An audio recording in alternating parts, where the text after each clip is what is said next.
Obviously, Dwane, your team's playing at a pretty high level right now, but you're playing against a team that's young, kind of unpredictable in some ways, and played better basketball over the last little while. Well, they've really played well. They beat beat Detroit by 18, I think it was, at Detroit.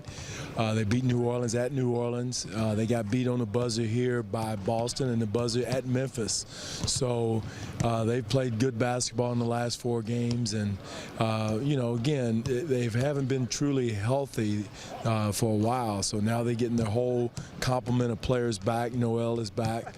So they're a very, very talented young team, and like you said, unpredictable. But the one thing that you can predict is your energy and your focus and your concentration. I know last year we come in here, we were down 12-0 before the game even started. So it's about us, our focus, our energy on both ends of the floor, playing with force, and not really worry about who you playing. It's how we play.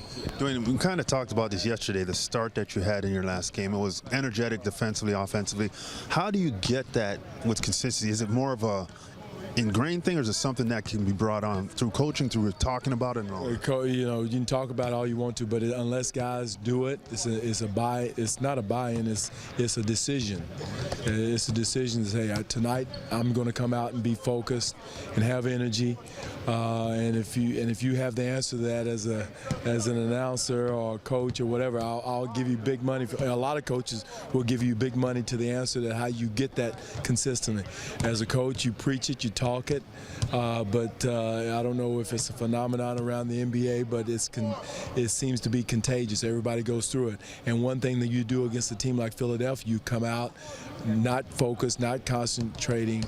They get their rhythm, they get their confidence, they get their juices going, and now you can't get the genie back in the bottle. So it's a decision you have to make before you walk out on the floor. I guess the question is it more of an innate thing, or is it something that's external? Well, it's innate. I think it's human nature as much as anything else. Guys look at a team's record. You could look at the youth. You don't see a LeBron James, but from a coaching standpoint, I see a Joel and Embiid. I see a Noel. I see a Covington, who was 6 for 9 from threes against us. So I see the monster around the corner where players, they don't see the headline. So again, I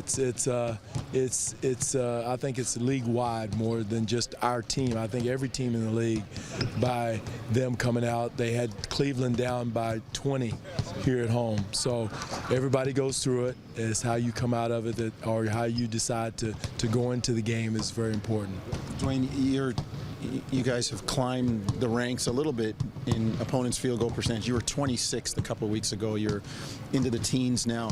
What are you seeing that's improving? And can you make a comparison between, I know it's a different team, but last year at this point and this year, because it looked like they were around the same rankings? Same thing. I think same thing. I think this year a lot of it, you can say you played Cleveland twice and Golden State back-to-back in a short period of time. And in there was Houston. In there was a debacle at Sacramento.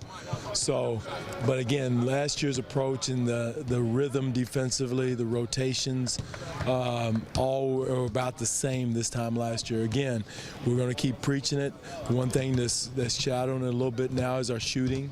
Our shooting is overshadowing our defensive issues in certain places, and it's different every night. Some nights it's protecting the rim, some nights it's our pick and roll, some nights it's just our individual get down and guard your man defense. So, we're plugging along at it, getting better, like you said, but it's going to be a ongoing process for us to continue to concentrate on the defensive end. I wanted to jump back for a second to you were talking about the players, the motivation against an opponent. I think I'm paraphrasing here, but Greg Popovich last week was saying something similar in that, essentially the plumber doesn't wake up every day and have to motivate himself. The motivation is going out and earning a paycheck. So how much of that as a coach is, hey man, my players just have to play. They got to motivate themselves. It's not up to me to bang the drum and get in the room. That's exactly what I'm saying. There's no Newt Rockney speech. I don't care who it is that you're going to go and make NBA players play hard for 48 minutes. Like you said, a plumber, if he doesn't do his job, he doesn't get very many jobs. If an accountant doesn't do his job, you don't get very many jobs. So as a player, that's the decision you have to make. And our guys have done a decent job of that. We can be better. But it's just human nature to look at a team. You don't see a superstar. You see a young team that, with their record, they don't see how well they've played in the last 4 or 5 games. And you step out on the court, and before you know it, you're down 12 zip like we were last year. When you might face 2 or 3 bigs at a time tonight that are very, very talented, pretty raw, pretty young. What is that challenge like? How do you address that, their size, and 3 very different players as well? Well, they've got a stable full of big men that can play. You know, people have forgotten about Nerlens Noel, who is very talented, who in his minutes in Detroit played very well. Embiid can put the ball on the floor. He can space. Plus, he's 7+, whatever he is. He's shooting 44% from the 3. He's going to be a huge challenge for Jonas and our bigs. So. And then Okafor is a bull in the china shop. He's coming at you 100 miles an hour with force, getting to where he wants to go with either hand. So they're a very talented trio of bigs that present a lot of problems. What we got to do is make sure we keep the paint tight, provide support and help when we can to our big guys. But again, at the end of the day, it's me and you. You've got to get down in the stance, hold your ground, and hold your position when they're trying to back you down. Is it harder to defend them?